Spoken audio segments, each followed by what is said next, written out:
ध्यान से सुने, व्रत किसे कहते हैं? व्रत मीन्स होता है संकल्प। आज हम संकल्प करते हैं अपने सास ससुर की सेवा करेंगे, ये है व्रत। इसे व्रत नहीं कहते हैं कि सासू माँ ससुर रोटी के टुकड़ों के लिए तड़फ रहे हैं और तुम मंदिर पे मैया पे लोटा चढ़ा रही हो। जब तक घरवाली मैया दुखी है, उसके चेहरे पर मुस्कुराहट नहीं है, तब तक मंदिर वाली पर कितने भी लोटा चढ़ा लेना स्वीकार करने वाली नहीं है। एक बात और बताओ, आज हमारे बड़े बूढ़े दुखी क्यों हैं? क्या कारण है? सबसे बड़ा कारण है घर में जो बहू है ना, बहू, वो बहू नहीं नागिन है। मेरी भाषा को जरा समझना, हम क्या कह रहे हैं। रामायण जी में शूर्पणखा को अहिनी शब्द दिया है, अहिनी। शूर्पणखा को शब्द दिया है अहिनी। अहिनी मीन्स क्या होता है? नागिन। और नागिन किसे कहते हैं? जिसके अंदर क्षमा करने की वृत्ति न हो, वही है नागिन। मेरी माताओं ध्यान से सुनना, जिसके अंदर क्षमा करने की वृत्ति न हो, वही है नागिन। आजकल हमारे बड़े बूढ़े दुखी क्यों हैं? अगर बूढ़ी मैया ने, सासू ने कोई कटुक वचन कह दो तो आज की बहुएं उस वचन को छोक में बांध लेती हैं। जब आज डुकरिया ने हमसे कही कैसे आ जा तो पन पता खवाऊंगी, खाए ले हैं। मेरी मैयाओं, आज आप जवान हो, कल वो भी आपकी तरह ही जवान थी, और आज तुम जवान हो, कल तुम्हें भी उन्हीं की तरह बुढ़ा बनना है। ये सत्य है, ये सत्य है। अगर तुमने अपने बड़े बूढ़े की इज्जत नहीं की तो आशा मत करना कि तुम्हारी औलाद तुम्हारी इज्जत करेगी। आशा मत पालना इस बात की। तुम्हें तो अगर माँ यानी सासू माँ या ससुर जी अगर कोई बात आपसे कह भी दें गुस्से में या क्रोध में, है ना, तो कह दे, उस बात को आप ये सोचकर कि इग्नोर कर दो, अरे बूढ़े माता पिता हैं, कहते रहते, कहने दो उन्हें, मैं अपना कर्तव्य नहीं छोड़ूंगी, मैं तो उनकी सेवा करूंगी।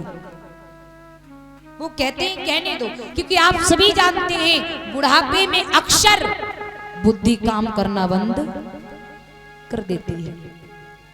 बुढ़ापे में जाकर बच्चा बुद्धि मान लो हो जाती है।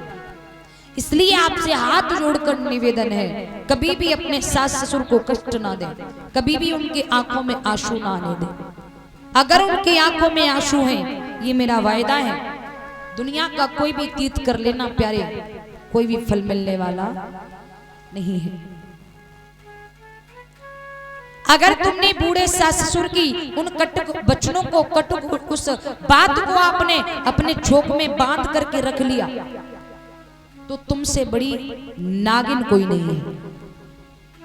तुम देखने में उस बूढ़ी माँ की पुत्र वधू हो, लेकिन सच में तुम नागिन हो, क्योंकि तुमने अपने बूढ़े सास ससुर को क्षमा नहीं कर पाया। क्योंकि शूर्पणखा ने अपने भैया रावण को क्षमा नहीं कर पाया था, इसलिए बाबा ने लिखा है अहिनी।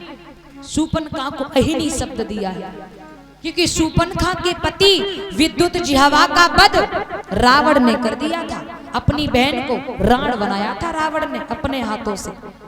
तो शूर्पणखा ने प्रण किया था अपने पति का बदला अपने भैया से ही नहीं, पति का बदला भैया के वंश को मरवा करके लूंगी, पूरे वंश को। तभी तो शूर्पणखा ने राम जी से आकर के कहा था, तुम सम पुरुष नमो सम नारी।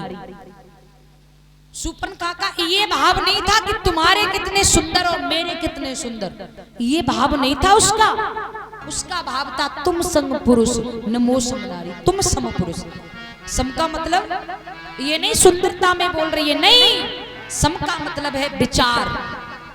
हे राम जी, तुम्हारा भी रावण कुंभकर्ण जैसे राक्षसों का संहार करने के लिए अवतार हुआ है, तो मैंने भी प्रण किया है कि रावण कुंभकर्ण के वंश को नहीं छोड़ूंगी, एक एक करके मरवाऊंगी। तब उसने राम जी से कहा था कि तुम सम पुरुष न मो सम नारी। हे राम जी, हमारे और तुम्हारे विचार एक मिल रहे हैं। तुमने भी सोचा है कि रावण के वंश को नहीं छोड़ूंगा, तो मैंने भी सोचा है कि रावण के वंश को मरवा कर ही छोड़ूंगा। हमारे आपके दोनों के विचार सेम मिल रहे हैं। तब उसने कहा था तुम सम पुरुष न मो सम नारी।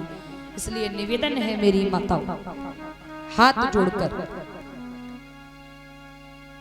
बड़े बूढ़ों की इज्जत करें।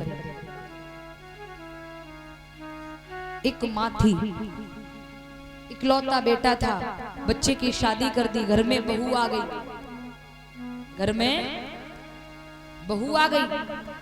भगवान की कृपा से समय आने पर उस बहुरिया से भी एक लाला है गया। धीमे धीमे भगवान की कृपा से वो लाला 5-7 वर्ष को है गया। बाबा को अपना नाती बहुत प्यारा होता है कि नहीं? लल्ला को लल्ला, बाबा को लल्ला बहुत प्यारे होते हैं। लल्ला को लल्ला कहा कहवे आपसे? बाबा। और लल्ली को लल्ला? नाना। लल्ली को लल्ला कह रहे हो है नाना, और लल्ला को लल्ला कह रहे हो है बाबा। बाबा बाबा, अब देर मत करो, बाबा है जाओ। लेकिन तब तक लल्ली को लल्ला आवे का कहवे नाना नाना नाना, हम हैं ना, तुम्हें बाबा नहीं होने देंगे, क्यों परेशान हो, नाना हम हैं सेवा करने के लिए। कितने विचित्र रिश्ते हैं प्यारे, नाना और बाबा। तो बाबा